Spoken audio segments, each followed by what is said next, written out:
scribal tradition of writing that Egyptian. The fact that an Egyptian scribal tradition existed locally could imply that Lehi learned Egyptian from a local scribe or even from his own father, just as Lehi presumably taught Nephi. So again, this connection, this intermixing with the Hebraic priesthood, so to speak, and the Egyptian culture. Thompson further notes the type of script that was most prevalent in Israel. The kind of Egyptian script being employed on these artifacts, dating around the time of Lehi, this is hieratic. This is the change from the Egyptian hieroglyphic down into a simpler, more of a quick writing form in hieratic. And Demotic was the script in the day in northern Egypt, an abnormal hieratic. That's kind of interesting, kind of like reformed Egyptian. This abnormal hieratic was predominant in southern Egypt. The normal hieratic tradition in Canaan must have been adopted from an earlier time, possibly, Goldwasser suggests, during the reigns of David and Solomon. So see, this is going back pretty good. David and Solomon hadn't been alive now for, close to 400 years, yet this Egyptian scribal tradition could date back that far. So, see, this is as long as America has been America. 1776, 1876, 1976. See, 250 years, 300 years that this scribal tradition could have existed. Very interesting here. He says it was in continued use in Israel. Thompson says that. He says, this last point may have some bearing upon the script that Lehi and Nephi used when making their records. It's generally been assumed that it was the Demotic that was the script of choice for Lehi and Nephi. It's the most compact of the Egyptian characters, and it was the most predominant in Egypt of their day. However, the archaeological record to date reveals that hieratic was the most commonly used Egyptian script in Israel. Now, this is the archaeological record. See, I've had some critics actually maintain to me.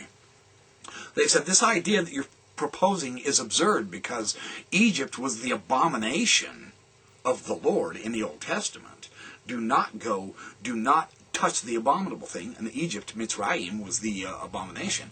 But the culture of Egypt had spread up into Palestine at this time. Maybe the ideology was that you should stay away from the abomination, but the reality was they were using their scribal tradition. This is archaeological, historical, and cultural, and socially discovered materials. And the Book of Mormon opens directly on this note by the second verse. That's how predominant this thing is. It's a typical record of the ancient Middle East, in other words, the ancient Near East, I mean. So, and he discusses this idea of some Mormons said that the original script is in Reformed Egyptian. He discusses Monty Nyman's information and Hugh Nibley's and John Sorensen's. It wasn't Egyptian as such. It could have been a form of the Hebrew, but it has been changed also. He has a wonderful discussion on the idea of the Egyptian and the Hebrew and all that, and he discusses Sorensen as saying that the language of the Egyptian was based on the characters. The written characters very well could have been Egyptian, but the underlying substratum was Hebrew. I've shown you how John Twetness and Stephen D. Ricks has shown that that is an archaeological discovered demonstration with the languages. And anyway, he goes through several pages on this. I'll let you look it up and read it yourself.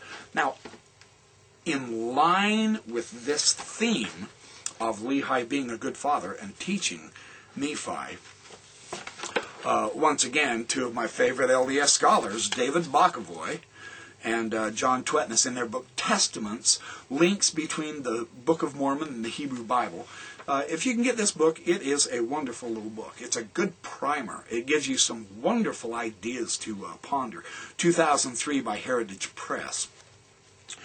On page 25, they talk about I, Nephi, having been born of goodly parents, taught somewhat in all the learning of my father, 1 Nephi 1:1. In ancient Israel, the theme was that fathers were supposed to teach their children, and they were responsible for that. Remember the days of old, instructed the prophet Moses. Consider the years of many generations. Ask thy father, and he will shew thee. That's Deuteronomy 32:7. The same idea is seen in the book of Proverbs, which identifies wise children as those who receive counsel from their fathers. Hear ye, children, the instruction of a father, and attend to know understanding. That's Proverbs 4:1. Beginning with the prophet Lehi, we see righteous fathers throughout the Book of Mormon fulfilling this same stewardship.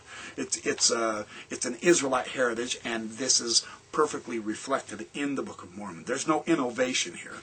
Nephi praises his father as a teacher, a good parent. And the commencement of Nephi's record is actually an influence on several of the later recorders of their version of the Nephite record. Very interesting. Enos, for example, says, Behold, it came to pass that I, Enos, knowing my father that he was a just man, for he taught me in his language, and also in the nurture and admonition of the Lord, and blessed be the name of my God for it. You see how this works. They are constantly giving their fathers credit for teaching them. The same pattern witnessed in both Nephi's and Enos's accounts continues through most of the Nephite record. It's consistent with the cultural standards set in ancient Israel.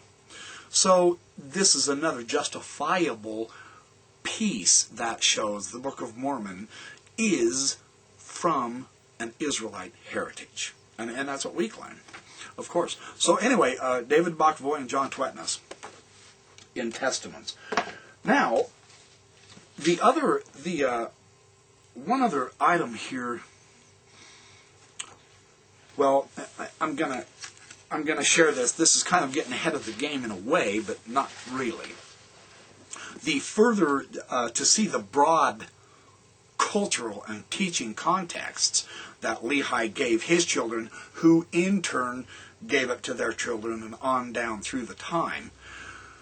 John W. Welch, in his article, The Temple in the Book of Mormon. Now, this is in Temples of the Ancient World. This is Deseret Book, 1994.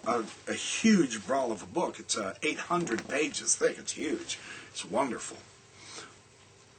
On page 319, Welch is discussing the temple teachings that Lehi taught his family. A part of Lehi's spiritual legacy to his children was a reverence for the temple as the house of Jehovah.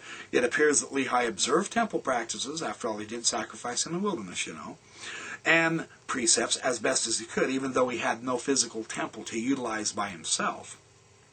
That devotion appears to have been cultivated in his righteous children, a longing for the temple that encouraged Nephi to seek divine approval in order to build a replica of Solomon's temple when he got here in the New World, which he did. Very interesting. Now, Lehi did condemn the wickedness of the Jews at Jerusalem in 600 BC. Those who were following the false prophets, and dismissed him and Jeremiah and Urijah and some of the many prophets that were in Jerusalem at that time calling repentance.